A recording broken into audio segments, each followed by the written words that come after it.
المسلمین رحمت للعالمین خاتم النبیین صلی اللہ علیہ وسلم کی ذات بابرکات پر درود و سلام پڑھنے کے بے شمار فضائل و برکات ہیں۔ ایک حدیث کا مضمون ہے، میرے اور آپ کے کریم نبی علیہ السلام نے فرمایا 3 قسم کے لوگ ایسے ہوں گے جنہیں اللہ اس دن اپنے عرش کا سایہ عطا کرے گا جس دن اللہ کے عرش کے سوا کوئی سایہ نہیں ہوگا۔ اس سے پہلے کہ میں کچھ نصیبوں کا ذکر کروں، مجھے اور آپ کو غور کرنا ہے کہ اگر ہم ان میں ہیں تو خدا کا شکر ادا کریں، اور اگر ان میں نہیں ہیں تو بن جانے کی کوشش کریں۔ آقا دو جہاں صلی اللہ علیہ وسلم نے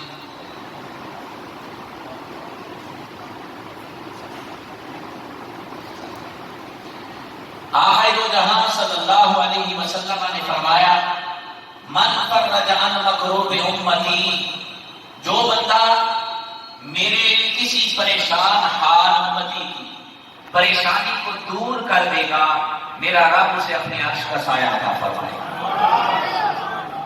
آقا علیہ السلام نے فرمایا، من احیا سنتی، جو بندہ میری سنت کو زندہ کر دے گا، آقا فرماتے ہیں اس خوش نصیب کو بھی میرا رب اپنے عرش کا سایہ عطا فرمائے گا۔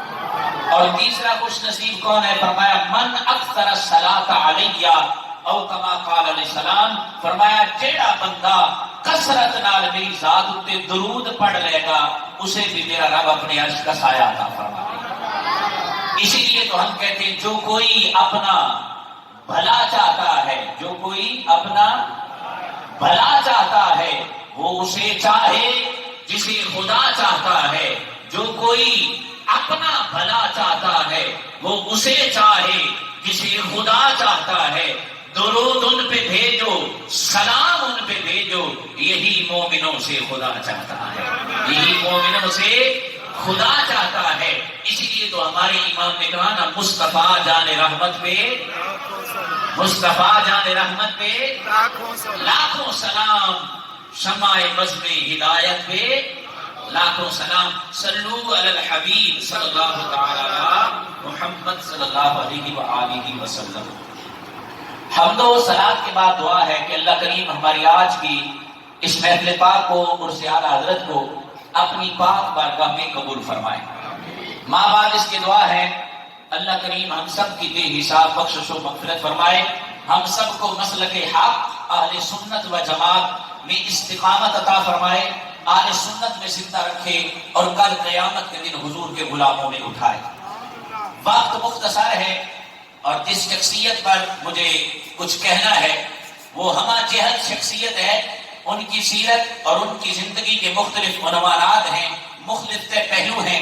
اب کس کس پہلو کا ذکر گفتگو میں آئے وقت مقرر میں تو آپ توجہ ماشاءاللہ فرمائے ہوئے ہیں، فرمائے رکھیں گے تو انشاءاللہ بڑا فائدہ ہوگا۔ قرآن پاک کے 2 مقامات میں سے میں نے تلاوت کرنے کا شرف حاصل کیا۔ خالق کائنات فرما رہا ہے، فمن زحزح عن النار وادخل الجنۃ فقد فاز۔ آسان سا ترجمہ یہ ہے، جسے جہنم سے بچا لیا گیا اور جنت میں داخل کر دیا گیا، اللہ کا قرآن کہہ رہا ہے کہ وہ کامیاب ہے۔ کیا ہے؟ کیا ہے؟ اب یہاں بڑی توجہ ذرا بات، ساری تقریر یاد نہ بھی رہے نا، ساری تقریر یاد، سارا بیان نہ بھی رہے، کم از کم ایک جملہ آج اعلیٰ حضرت کے ورث کو ضرور لے کے جاؤ کہ قرآن کی نظر میں کامیاب وہ ہے جسے جہنم سے بچا لیا گیا اور جنت میں داخل کر دیا گیا۔ یہ فلسفہ ایک کامیابی ہے قرآن کا، اور ہر ذی شعور انسان چاہتا ہے کہ وہ کامیاب ہو جائے۔ کیا ہو جائے؟ کیا ہو جائے؟ کامیاب ہو جائے۔ مفسرین نے لکھا، دنیا میں ملنے والی ہر کامیابی فی نفس ہی تو کامیابی ہے، لیکن حقیقی اور مستقل نہیں ہے، کیونکہ دنیا کے ہر عروج کے ساتھ زوال کا تصور موجود ہے، دنیا کی ہر راحت کے ساتھ تکلیف کا تصور موجود ہے، دنیا کی ہر امیری کے ساتھ غریبی کا تصور موجود ہے، دنیا کی ہر عزت کے ساتھ ذلت کا تصور موجود ہے، دنیا کی صحت کے ساتھ بیماری کا تصور موجود ہے، دنیا کی ہر زندگی کے ساتھ موت کا تصور موجود ہے، اسی طرح دنیا کی ہر کامیابی کے ساتھ ناکامی کا تصور موجود ہے، لیکن جس کامیابی کا ذکر اللہ کے قرآن نے کیا ہے اگر وہ نصیب ہو جائے گی تو پھر اس کے بعد ناکامی کوئی نہیں ہے، اور وہ کیا ہے؟ فَمَنْ زُحْزِحَ عَنِ النَّارِ وَأُدْخِلَ الْجَنَّةَ فَقَدْ فَازَ، فرمایا جسے جہنم سے بچا لیا گیا اور جنت میں داخل کر دیا گیا وہ کیا ہے؟ کامیاب ہے۔ اب اگلی بات بڑی توجہ طلب ہے، وہ یہ ہے کہ بندہ جہنم سے بچے گا کیسے، جنت میں جائے گا کیسے؟ اس پر بہت ساری باتیں قرآن و احادیث کی روشنی میں علماء نے ذکر فرمائی، جن میں سے بنیادی بات یہ ہے کہ آقا دو جہاں سرور کون و مقام صلی اللہ علیہ وسلم کی ایک حدیث پاک ہے جس کا ایک جز میں پڑھ رہا ہوں، رحمت کونین نے فرمایا لا تدخلوا الجنت حتی تؤمنوا، فرمایا تم میں سے اس وقت تک کوئی جنت میں نہیں جا سکتا جب تک مومن نہ ہو جائے۔ کیا نہ ہو جائے؟ مومن نہ ہو جائے، یعنی جنت میں صرف صاحبان ایمان جائیں گے۔ کون جائیں گے؟ صاحبان۔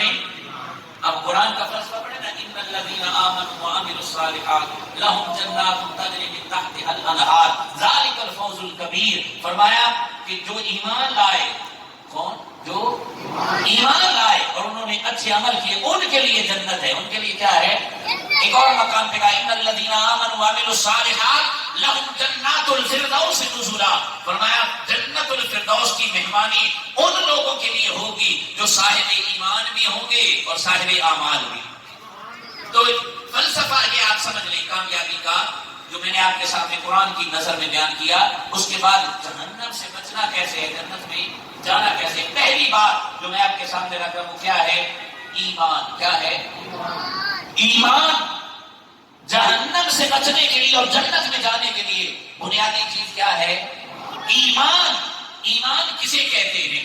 اس پر علماء نے بہت ساری باتیں کی اور ایمان کی تعریفات علماء نے بیان فرمائی، جو میں مفہوماً اور محبتاً اس کا اگر ترجمہ کریں اور ایمان کا معنی سمجھیں تو حدیث کی روشنی میں علماء نے فرمایا ایمان نام ہے مصطفیٰ کی تصدیق کر دینے کا، یعنی حضور کی صداقت پر یقین کا آ جانا، اسے ایمان کہتے ہیں۔ اسے کیا کہتے ہیں؟ ایمان کہتے ہیں۔ دوسرا معنی بھی اسی سے ملتا جلتا علماء نے بیان فرمایا ایمان نام ہے محبت مصطفیٰ کا۔ کس کا؟ محبت مصطفیٰ کا۔ تو پتہ چلا ایمان ہونا ضروری ہے۔ اب اس کی اگلی بات، کیونکہ وقت تھوڑا پھر اسی طرف لگے رہیں گے تو بہت آگے بات بڑھ جائے گی۔ اگلی بات توجہ سے سنیے، حدیث پاک میں علماء نے فرمایا کہ جہنم سے بچنے کے لیے اور جنت میں جانے کے لیے ایمان کے بعد اس چیز کی بنیادی طور پہ ضرورت ہے نا، وہ دو چیزیں کتنی چیزیں ان کی آواز سے بول دیں، کتنی ہے؟ دو ہے۔ ایک خدا کی رحمت ہے، دوسرا مصطفیٰ کی شفاعت ہے۔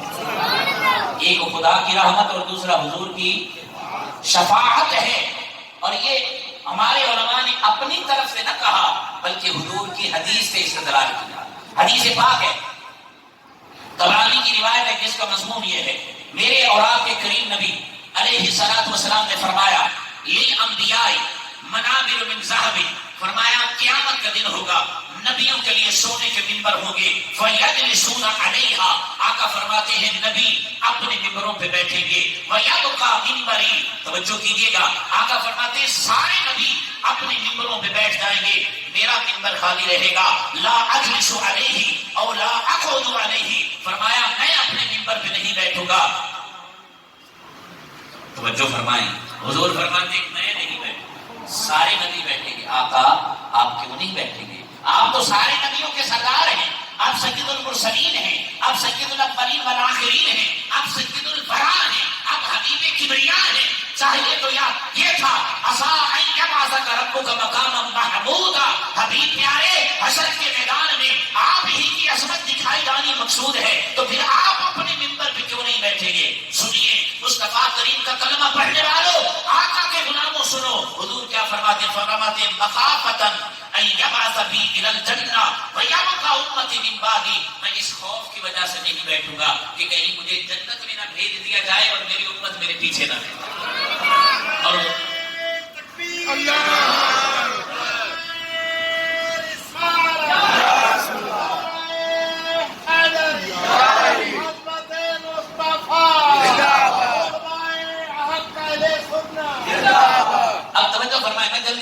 چاہتا ہوں تاکہ وقت مقرر میں بات کو سمیٹ لیں. توجہ فرمائیے. حضور فرماتے ہیں مخافتن ان یبعث بی الی الجنہ ویبقى امتی من بعدی.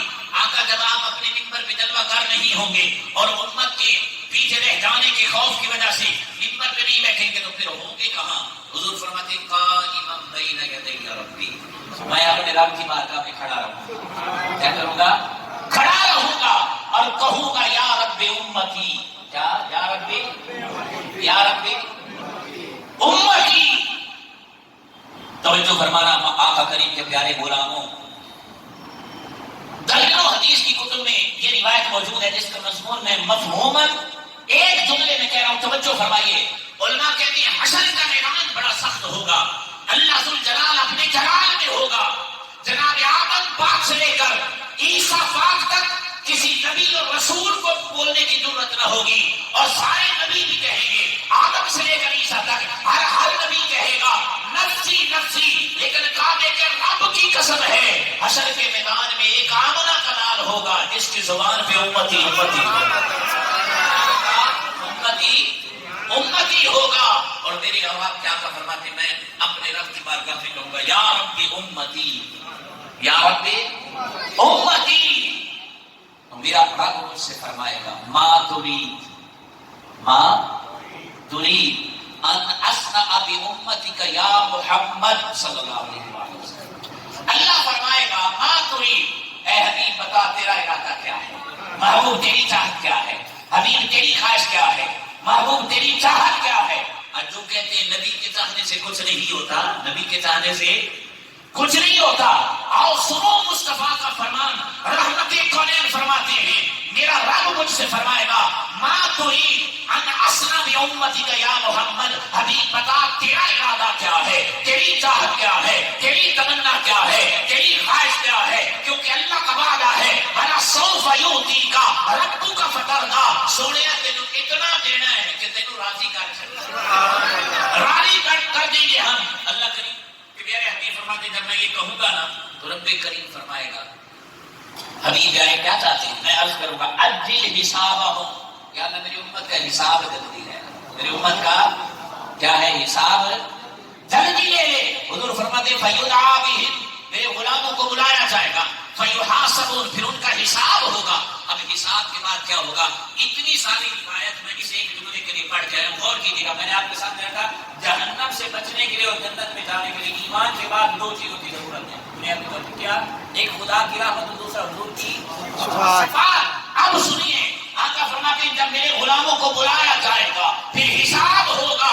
حساب کے بعد کیا ہوگا؟ فرمایا فَمِنْهُمْ مَنْ يَدْخُلُ الْجَنَّةَ بِرَحْمَةِ اللَّهِ وَمِنْهُمْ مَنْ يَدْخُلُ الْجَنَّةَ بِشَفَاعَتِي. فرمایا میرے کچھ غلام ایسے ہوں گے جو میرے رب کی رحمت سے جنت میں چلے جائیں گے، کچھ میرے غلام ایسے ہوں گے جو مجھ محمد کی شفاعت سے جنت میں چلے جائیں گے. اس لیے تو ہم کہتے ہیں ساتو آسر ہند میٹھے مدنی دے، ساتو آسر ہند میٹھے مدنی دے.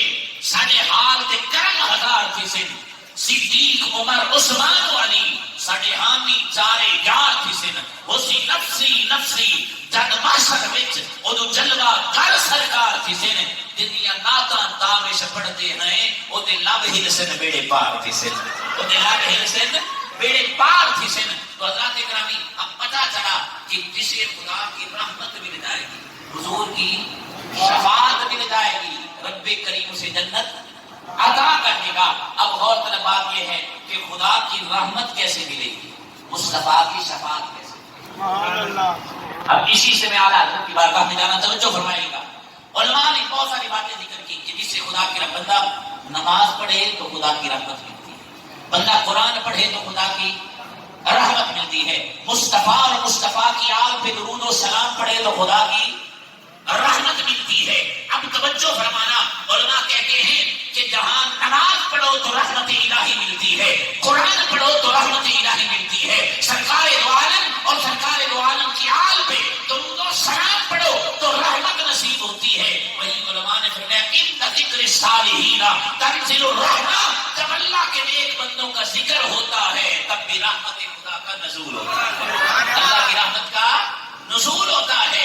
آج لوگ بڑے تشویش میں آتے ہیں، یہ کبھی صدیق اکبر کا عرس مناتے ہیں، کبھی فاروق اعظم کا یوم مناتے ہیں، کبھی ذوالنورین کا تذکرہ کرتے ہیں، کبھی مولا مشکل کشا کا ذکر کرتے ہیں، کبھی حسن مجتبی کا ذکر کرتے ہیں، کبھی امام حسین کا ذکر کرتے ہیں، کبھی امام زین العابدین کا ذکر کرتے ہیں، کبھی مصطفیٰ کے صحابہ کی عظمت، کبھی نبی کی آل کی عظمت، کبھی اللہ کے ولیوں کا ذکر، کبھی غوث الورا کا ذکر، کبھی داتا علی حجویری کا ذکر، کبھی مہر علی کا ذکر، کبھی بابا فرید کا ذکر، کبھی سلطان الہند کا ذکر، کبھی احمد رضا کا ذکر، کبھی محدث پاکستان کا ذکر. تو لوگ تشویش میں آتے ہیں، ارے ذکر کیوں کرتے ہو؟ ہم بتانا چاہتے ہیں، ہمارے علماء کہتے ہیں ان ذکر الصالحین تنزل الرحمہ. جب اللہ کے نیک بندوں کا ذکر ہوتا ہے تب خدا کی رحمت کا نزول ہوتا ہے، اور جب رحمت ملتی ہے تو میرا مار ہوتا ہے. تو میرے پیارے اور محترم بھائی دوستوں بزرگوں، ہم آگے تشریف لے آئے.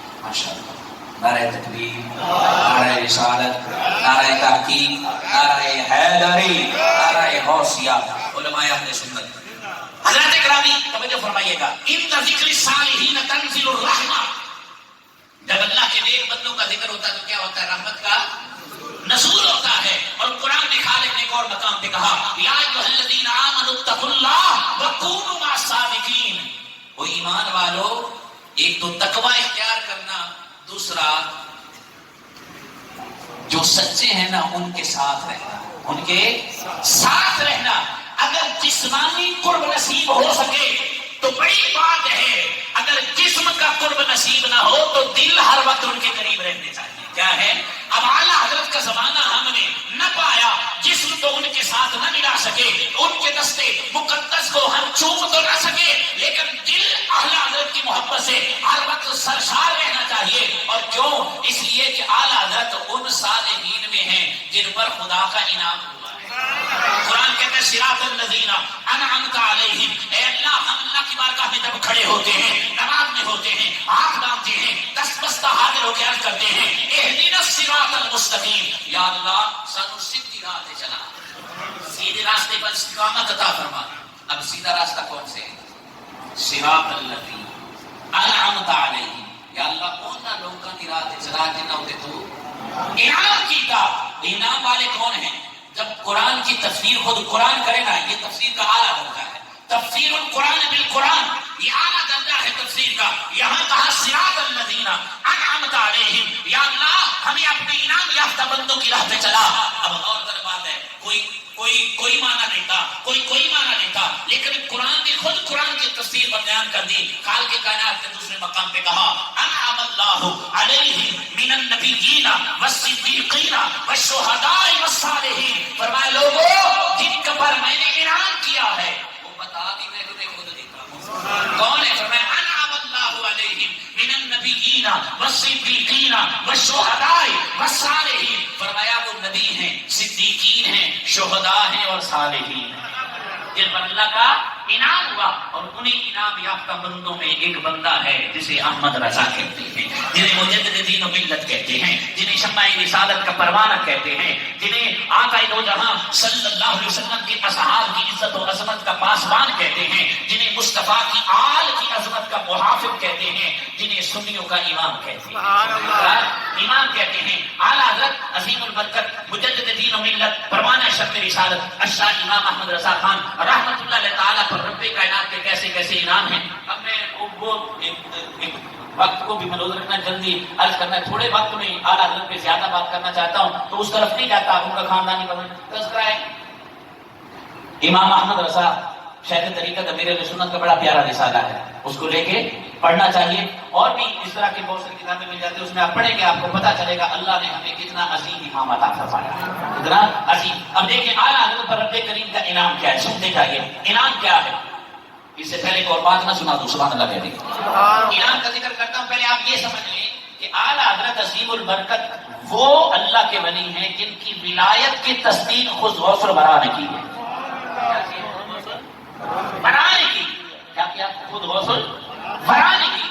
دو طرح کی باتیں علماء بیان فرماتے ہیں. حضرت پیر شیر محمد شرف پوری رحمۃ اللہ علیہ تعالیٰ یا بعض علماء نے کہا پیر سید جماعت علی شاہ رحمۃ اللہ علیہ تعالیٰ نے خواب میں حضور غوث الورا کا دیدار کیا. عرض کی حضرت اس وقت آپ کا نائب کون ہے؟ آپ کا نائب کون ہے؟ حضور سیدنا غوث الاعظم پیرانے پیر شیخ عبد القادر جیلانی رحمت اللہ تعالی فرماتے ہیں ہمارا اس وقت نائب ہند کی زمین پر احمد رضا ہے.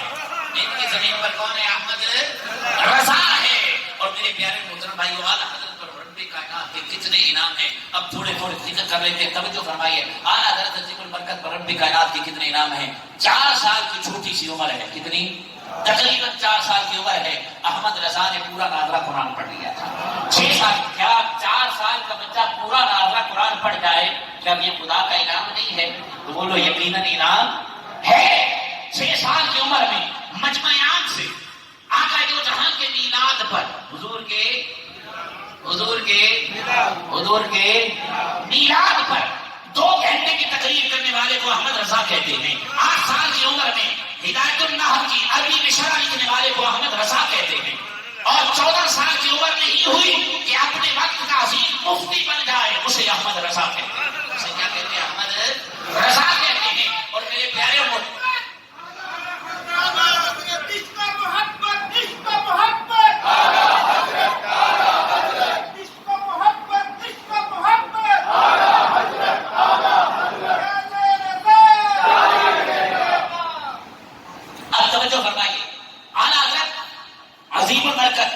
مجدد دین و ملت پروانہ شب رسالت الشاہ امام احمد رضا خان رحمت اللہ تعالی، یہ اللہ پاک کے انعام ہے. کیا اللہ کے انعام ہے کہ رب کائنات نے کرم کیا.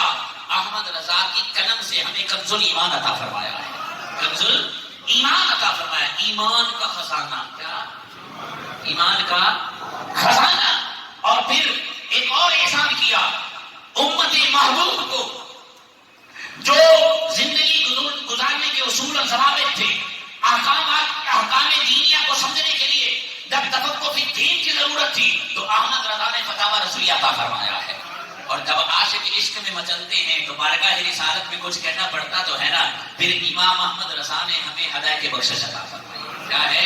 ہدایت کی بخشش عطا فرمائی. اب اس انداز میں آپ غور کریں، علماء نے بڑا بڑا کرم کیا ہے امام اہل سنت پر. علماء فرماتے ہیں کہ امام احمد رضا کو جب ہم دیکھتے ہیں لگتا یوں ہے کہ جب میں اپنے امام کو تصوف کی دنیا میں دیکھتا ہوں تو اپنے وقت کا جنید بغدادی نظر آتا ہے. جب میں اپنے امام کو تفقہ فی الدین میں غوطہ زن دیکھتا ہوں تو اپنے وقت کا نعمان بن ثابت نظر آتا ہے. امام اعظم ابو حنیفہ نعمان نظر آتا ہے. جب اصول حدیث پہ قلم اٹھاتا ہے تب یحییٰ بن قطان نظر آتا ہے. اور جب ثنائے پیغمبر میں لب کھولتا ہے تو مثل حضرت حسان نظر آتا ہے.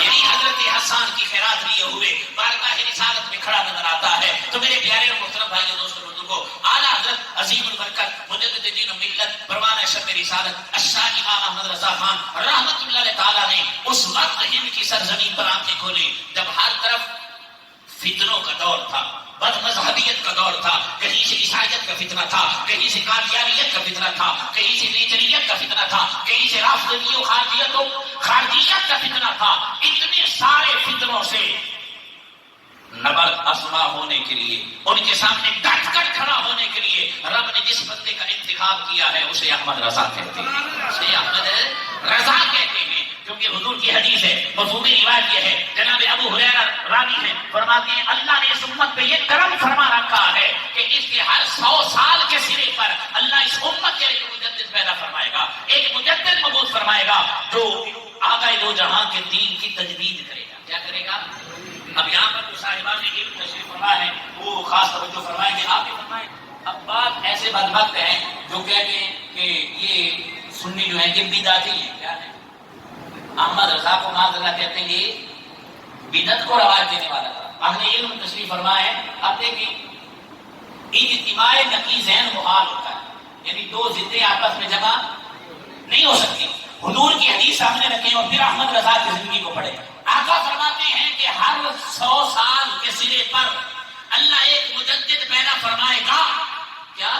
اور مجدد کا کام ہوتا ہے دین پہ چڑھ جانے والے غبار کو کہتے ہیں مجدد. اور احمد رضا کو صرف اپنوں نے نہیں، عرب و عجم کے علماء نے، فقہا نے، محدثین نے اور بڑے بڑے اکابر امت نے احمد رضا کو مجدد کہا. اب غور والا بات ہے، مجدد بدعتوں کو مٹانے کے لیے آتا ہے، بدعتوں کو پھیلانے کے لیے نہیں آتا. تو پھر ماننا پڑے گا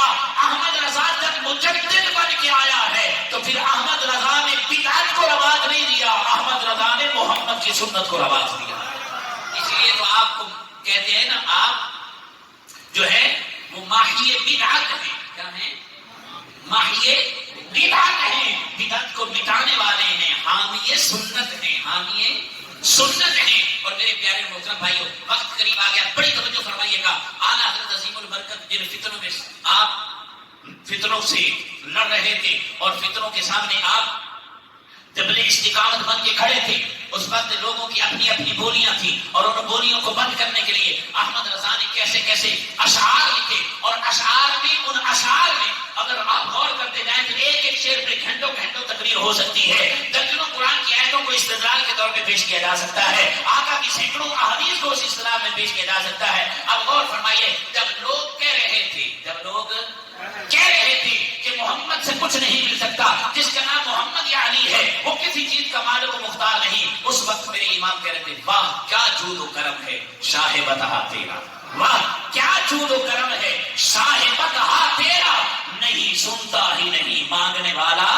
تیرا، نہیں سنتا ہی نہیں مانگنے والا تیرا. صحابی رسول کہتے ہیں آقا کی شان مقدس یہ تھی کہ جب بھی کوئی در مصطفیٰ پہ آیا ہے میرے آقا نے اسے کبھی خالی لوٹایا، کیونکہ قرآن کہتا ہے اما السائل فلا تنہر، حبیب جتنے بھی سوالی آ جائے، جیسے بھی آ جائے، جب بھی آ جائے، محبوب ان کو جھڑکنا نہیں ہے. کیوں نہیں جھڑکنا؟ اس لیے کہ انا اعطینا کل کوثر، حبیب خزانے ہمارے ہیں، ہم نے آپ کو دے دیے، خزانہ کا مالک آپ کو بنا دیا، کوثر کا مالک آپ کو بنا دیا. حبیب جب بھی کوئی آتا رہے اسے خالی نہ لوٹانا، اس کے دامن کو اپنی رحمت سے بھرتے ہی چلے جانا. تو اعلیٰ حضرت عظیم البرکت، اور جب لوگ کہہ رہے تھے کہ معاذ اللہ ثم معاذ اللہ محمد مر کے مٹی میں مل گئے، اس وقت میرے امام نے کہا تھا تو زندہ ہے واللہ، تو زندہ ہے واللہ، میری چشم عالم سے چھپ جانے والے. اور میرے بھائیو دوستو بزرگوں، جب آقا دو جہاں سرور کون و مقام صلی اللہ علیہ وسلم کے علم پر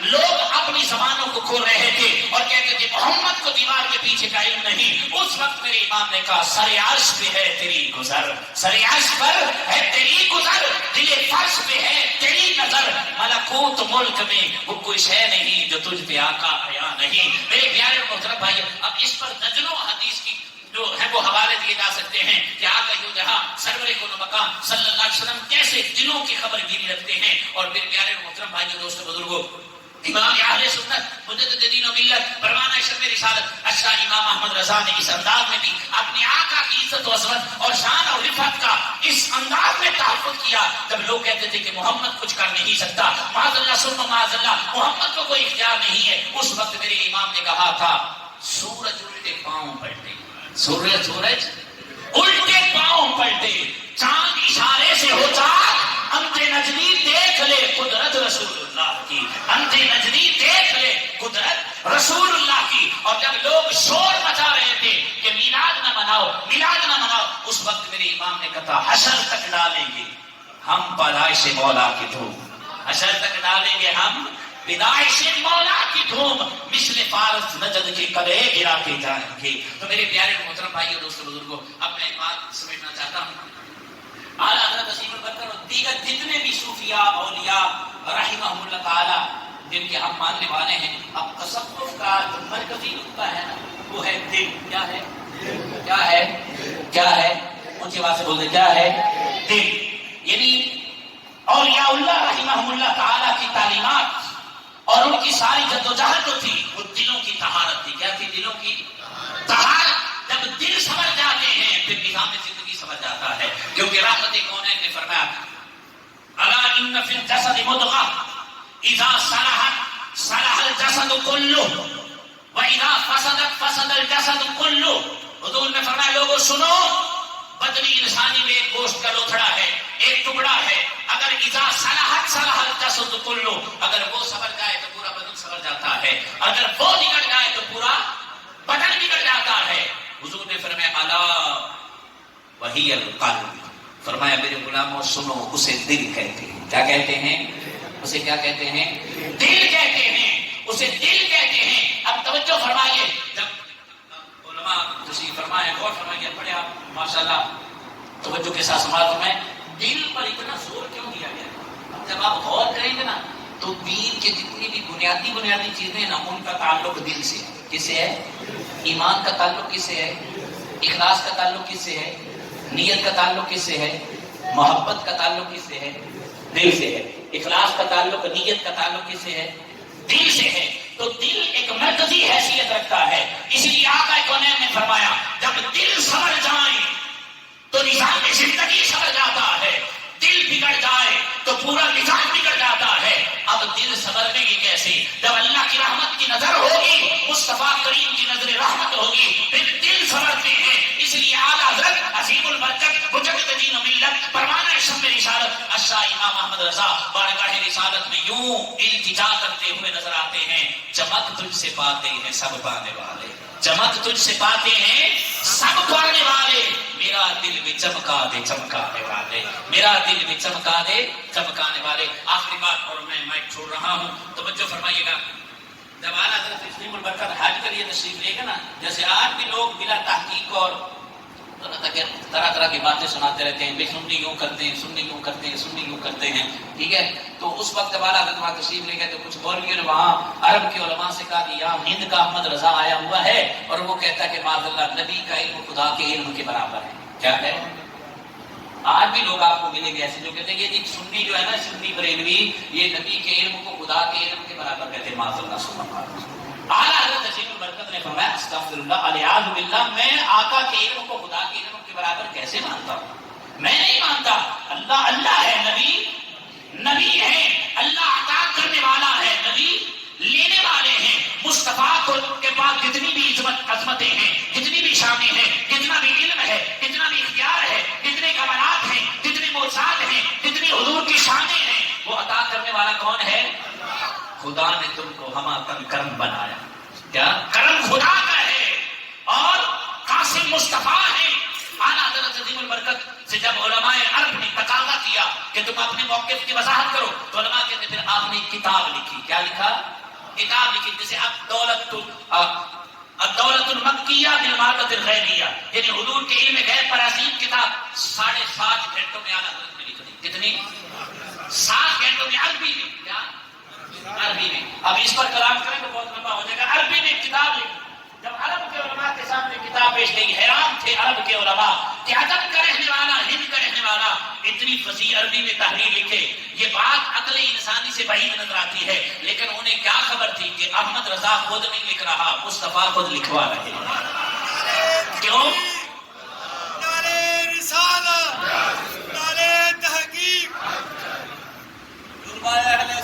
کیوں؟ اس لیے علماء کہتے ہیں جہاں احمد رضا غوث العظم کی کرامت میں سے ایک کرامت ہے، وہیں احمد رضا مصطفیٰ کے معجزات میں سے ایک معجزے کا نام ہے.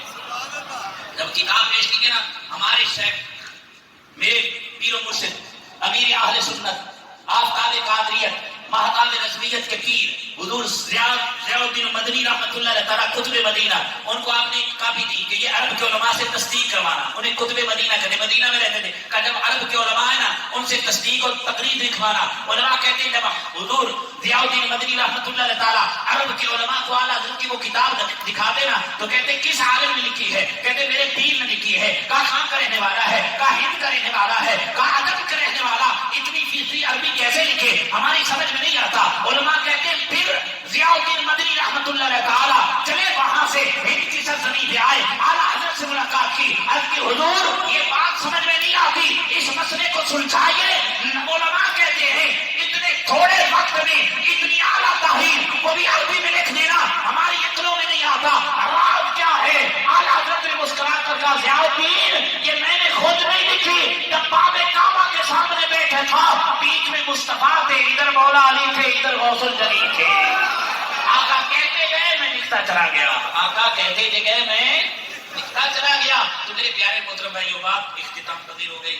آپ نے پڑھا ہوگا علماء نے کتابوں میں لکھا ہے کہ جب اعلیٰ حضرت کا وصال ہوا، ایک شامی بزرگ نے خواب میں حضور کا دیدار کیا. آقا جلوہ گر ہیں، صحابہ بیٹھے ہیں، خاموشی چھائی ہوئی ہے. لگتا یوں ہے کہ کسی کا انتظار ہے، کسی کا انتظار ہے. تب شامی بزرگ نے آقا لگتا یوں ہے کسی کا انتظار ہے.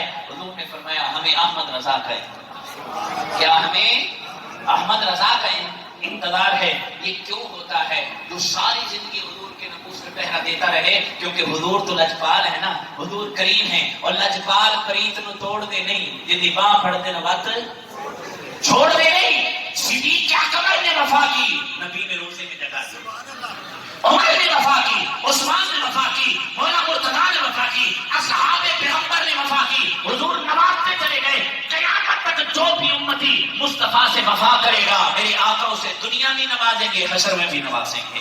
اس لیے اعلیٰ حضرت عظیم البرکت کے اس شعر پر اپنی گفتگو کا اختتام کر رہا ہوں۔ اعلیٰ حضرت کے آج کے عرس کا میسج اور پیغام یہی ہے کہ لوگوں ادھر ادھر نہ جاؤ، آؤ اپنی کریم آقا کے دامن رحمت سے وابستہ ہو جاؤ۔ فتنوں کا دور ہے، اور علماء نے بڑی پیاری بات فرمائی۔ علماء کہتے ہیں اگر چاہتے ہو توحید کا عقیدہ مضبوط رہے، رسالت کی عظمت سینے میں موجزد رہے، آقا کے صحابہ کی عظمت پہ پہرا رہے، اہل بیت اطہار کے دامن سے وابستگی رہے، اولیاء اللہ کا فیضان ملتا رہے، تو اپنے دل کی سلطنت کا امام احمد رضا کو بنا لو۔